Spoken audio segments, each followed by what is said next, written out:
गरुडगमन तव चरणकमलमिह मनसि लसतु मम नित्यम् गरुडगमन।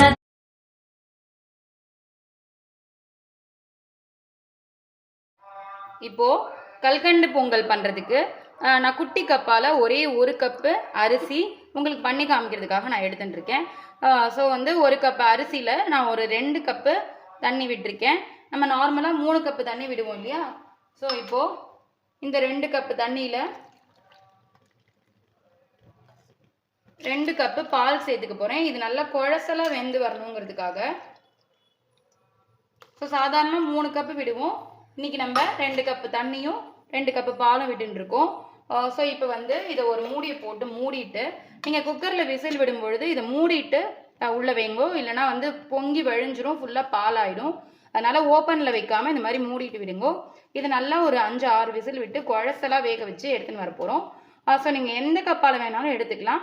நான் இன்றைக்கி குட்டி கப்பால் 1 கப்பு சாப்பாட்டு பச்சரிசி, நார்மல் பச்சரிசி எடுத்துன்னு இருக்கேன். இப்போ இதை விசில் விட்டு எடுத்துன்னு வந்துட்டு காமிக்கிறேன். இப்போ இந்த கல்கண்டு பொங்கலுக்கு நம்ம குழசலாக இந்த சாதம் வேக வச்சு எடுத்துன்னு வந்தாச்சு. அரிசியில் பால் விட்டு குக்கரில் நல்லா மசிய எடுத்துன்னு வந்தாச்சு. வெந்ததுக்கு அப்புறம் கூட நீங்கள் கரண்டியால் நல்ல ஒரு மசிச்சு விட்டுருங்கோ.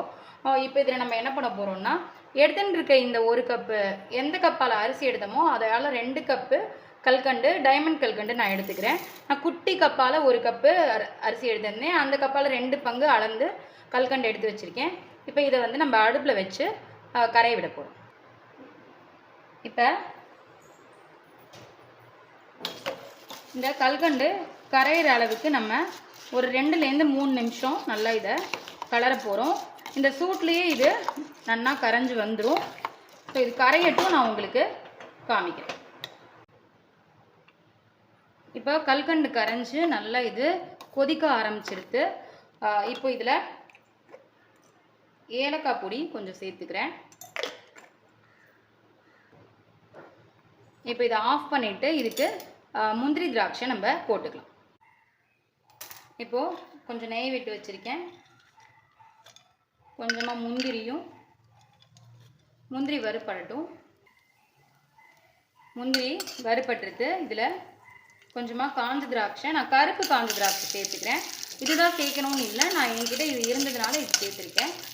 ஸோ நீங்கள் நார்மல் கிஸ்மிஸே சேர்த்துக்கலாம். இதை அப்படியே பொரிஞ்ச உடனே நம்ம எடுத்து இந்த கல்கண்டு சாதத்தில் போடணும். வறுத்த இந்த முந்திரி திராட்சையை நான் இதில் சேர்த்துக்கிறேன். அவ்வளோதான். இதை கலந்து விட்டுட்டோம்னா சூப்பரான கல்கண்டு பொங்கல் ரெடி ஆகிடுது. ரொம்பவே சிம்பிளான ரெசிபி தான். இதுக்கு நீங்கள் வேறு ஏதாவது பாதாமோ அந்த மாதிரி ஏதாவது இருந்ததுன்னா கூட சேர்த்துக்கலாம். மேலாப்புறம் கொஞ்சம் நம்ம நெய் விட்டுக்கலாம். இதுக்கு ரொம்ப நெய்யெல்லாம் நமக்கு தேவையில்லை. ஸோ அவ்வளோதான், சூப்பரான கல்கண்டு பொங்கல் ரெடி.